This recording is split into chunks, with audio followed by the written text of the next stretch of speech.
Qala al-Imam al-Ghazali rahimahullah ta'ala, berkata Imam al-Ghazali, semoga Allah SWT senantiasa merahmatinya, wal ilmu nafi'u, dan ilmu yang bermanfaat itu adalah ma yazidu fi khaufika minallahi ta'ala, adalah apa-apa daripada bagian ilmu itu yang menambah rasa takutmu kepada Allah.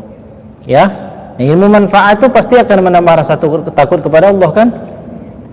Sebelumnya kita tidak mengetahui akan perkara hukum-hukum tertentu. Sebelumnya kita belum memahami betapa pentingnya menuntut ilmu. Selama ini kita menganggap biasa saja kelalaian kita selama umur kita sebelum kita ikut ngaji. Bagi kita itu anggap biasa saja. Kenapa? Karena kita belum mengetahui. Nah, ternyata setelah kita membawa banyak pengetahuan kita akan segera menyadari betapa telah banyaknya waktu kita yang terbuang sia-sia. Dengan perasaan itu kita akan merasa, ya Allah, aku akan memperbaiki diriku mulai hari ini untuk kedepannya, baik rajin datang ke majelis ta'lim atau banyak beribadah, karena takut kepada Allah kan. Takut masa-masa yang lalunya itu tidak bisa tertutupi oleh umur yang masih tersisa. Jadi ilmu yang bermanfaat itu bukan berarti harus ilmu yang sangat banyak dihafal semuanya. Oh, ibu itu hafal kitab, susah kita kalau mau menghafalkan, apalagi usia. Oh, itu hafal nih banyak sekali hadisnya, itu bagus, tapi ilmu yang manfaat nggak mesti begitu. Asal ilmu itu telah menambah rasa takut kita kepada Allah, apakah kita lupa atau tidak, tapi masih ada sisa dari barokah, ya, barokah daripada majelis ilmu itu telah ada di hati kita, rasa tambah takut kepada Allah Subhanahu wa ta'ala. Dan tambah rasa takut kepada Allah itu bukan menggelisahkan, justru membawa ketenangan jiwa. Ini bedanya kalau ilmu kita itu ilmu yang bermanfaat. Jadi ilmu bermanfaat itu yang pertama ilmu yang apa tadi? Yang menambah rasa takut kepada Allah. Ini ingat nih poin pertamanya. Jadi anaknya berangkat ngaji, berangkat mondok, semoga anak mendapatkan ilmu yang bermanfaat. Di hati kita itu maksudnya bertambah rasa takutnya kepada Allah sehingga tidak berani melakukan sesuatu yang salah, tidak durhaka kepada orang tuanya, dia tidak akan mengambil hak orang lain, dia tidak akan mengambil nafkah dari nafkah yang tidak halal, itu karena takut kepada Allah, maka akan bermanfaat ilmunya. Wa yazidu fi basiratika bi uyubi nafsika, dan ilmu yang bermanfaat itu adalah ilmu yang semakin membukakan hatimu terhadap aibmu sendiri. Aibmu sendiri, bukan aib orang lain. Jadi manfaat begitu, Bu. Semakin kita dapat ilmu manfaat, yang kita pikirkan itu kekurangan kita, saking banyaknya kita tahu kekurangan kita sampai kita nggak sempat mikirin kekurangan orang lain. Jadi kalau kita masih sibuk memikirkan kekurangan orang lain, nah ini berarti kita belum mendapatkan ilmu yang bermanfaat. Beda nanti babnya dengan dakwah, ya. Ketika kita sudah berusaha memperbaiki diri, lalu kemudian kita mengajak orang lain juga supaya melakukan kebaikan, itu namanya dakwah, bukan dalam bentuk mengoreksi orang lain. Jadi yang kedua, ilmu yang bermanfaat adalah ilmu yang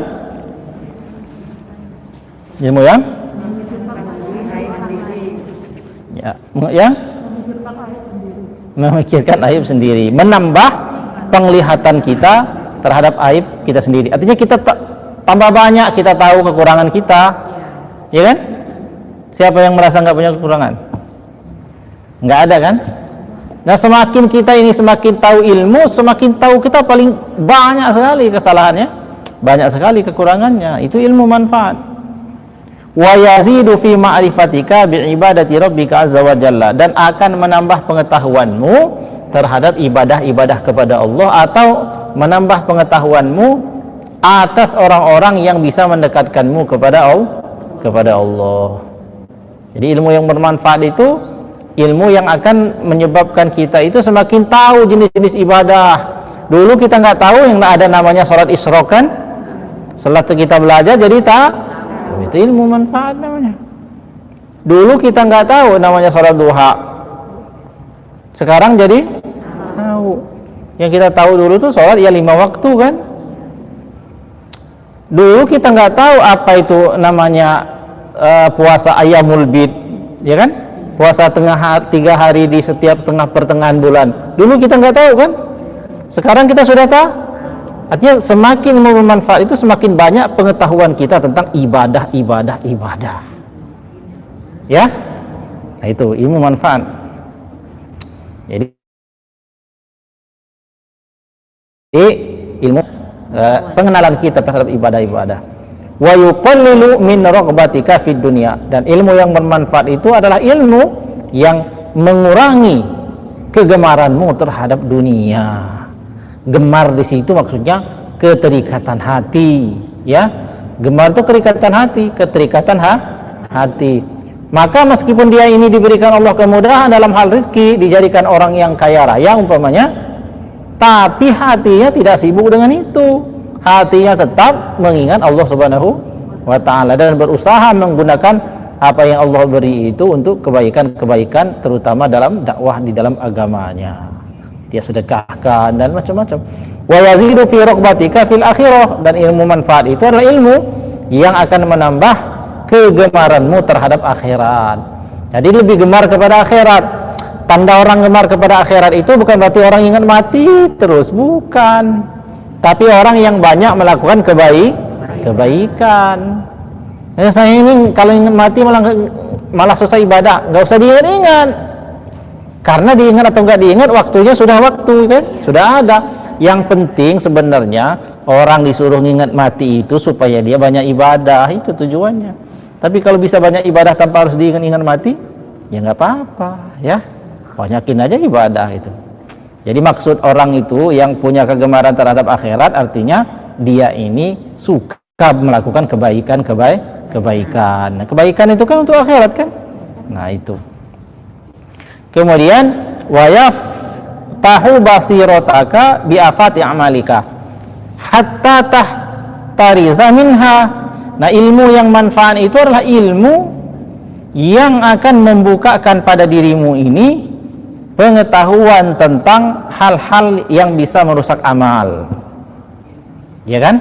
Nah, hal-hal yang merusak amal, orang itu udah banyak beribadah, bisa jadi rusak amalnya. Kenapa? Karena dia nggak tahu yang mana yang merusak amal. Nah, setelah dia banyak belajar ini, maka dia akan banyak sekali mengetahui hal-hal yang merusak amal, berkaitan dengan hati, terutama riya kan, sombong, kemudian ujub, takabur dan lain sebagainya. Itu amalnya sudah banyak, luar biasa dia buat, tapi ternyata dia riya. Tujuannya bukan untuk Allah semata, tapi untuk supaya dipuji orang. Itu tujuannya. Nah, maka rusak amalnya. Tapi kalau kita beribadah nih, bukan tujuan kita untuk Allah, memang bukan untuk dipuji orang, tapi dipuji orang, kita kira itu gimana? Riya bukan? Enggak, hak orang lain dalam memuji. Nah, kalau orang memuji, ibu-ibu sekalian, ibu sudah rajin, ibu sudah menutup aurat dengan rapi, lalu kemudian ibu juga sudah rajin datang ke majelis taklim, ada yang muji, ya jawabannya apa kira-kira? Masya Allah, ibu ini udah benar-benar jadi orang solehah. Nah, kira-kira kita jawab apa? Subhanallah, Masya Allah. Jawab, iya memang gitu ya. Bagaimana? Atau enggak usah muji-muji nanti saya riya. Yang penting itu tujuan kita bukan untuk dipuji. Adapun orang memuji haknya, karena memang Allah itu kan memberikan sesuatu itu sesuai dengan haknya. Kalau dia mulia, dia tanpa diminta orang untuk dipuji, akan dipuji orang. Maka ketika kita dipuji orang itu diajarkan, sahabat Nabi itu senang kalau dipuji, itu nggak marah, biasa aja. Dicaci juga nggak marah, sama aja. Mereka para sahabat Nabi kalau dipuji mereka berdoa. Ada yang tahu doanya kalau dipuji orang? Masya Allah, ibu solehah, atau Pak Soleh katanya. Iya memang saya solehah, namanya solehah atau Pak Soleh. Nah, kalau ada orang muji, dipuji terserah yang baik-baik, maka kita berdoa pada saat dipuji orang itu. Allahumma ja'alni khairum mimma yazunnun waghfirli la ya'lamun. Ya, catat bu. Allahumma ja'alni khairum mimma yazunnun waghfirli la ya'lamun.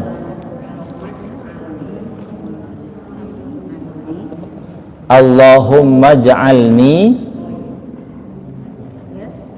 khairum mimma yazunnun waghfirli mimma yazunnun waghfirli la ya'lamun. Nah, ada yang tahu nggak artinya? Allahumma ja'alni, ya Allah jadikanlah aku ini. Ketika dengar orang muji kita kan, terserah dipuji apa,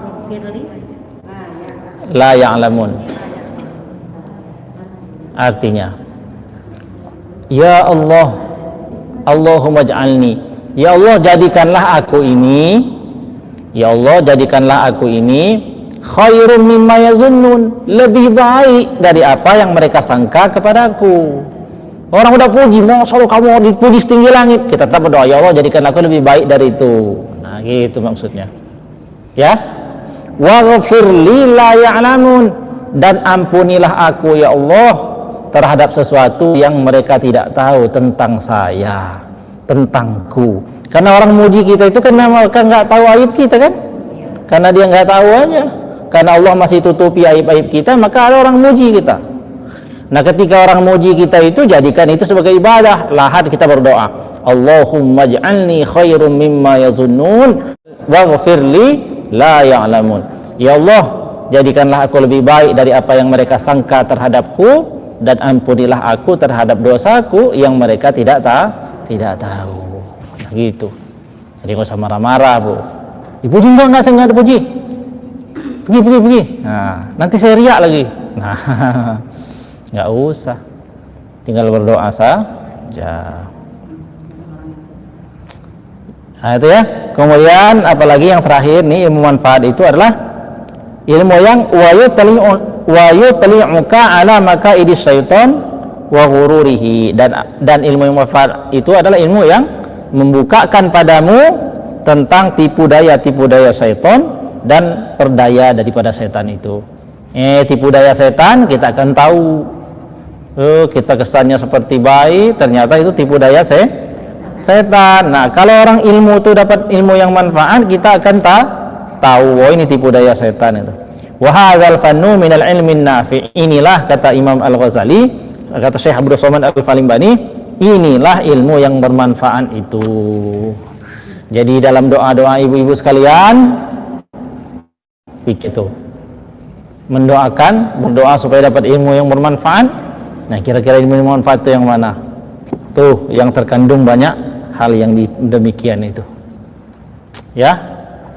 Nah keutamaan kita ini hadir dalam majelis-majelis ilmu itu sangat banyak. Nanti kita baca pada selanjutnya. Pasal selanjutnya setelah kalimat ini adalah menjelaskan tentang bagaimana utamanya ilmu itu. Kesimpulannya, kehadiran kita dalam majelis-majelis ilmu itu sesuatu yang patut untuk disyukuri. Wallahu a'lam bishawab. Demikian kitab Hidayatus Salikin fi Suluki Maslakil Muttaqin.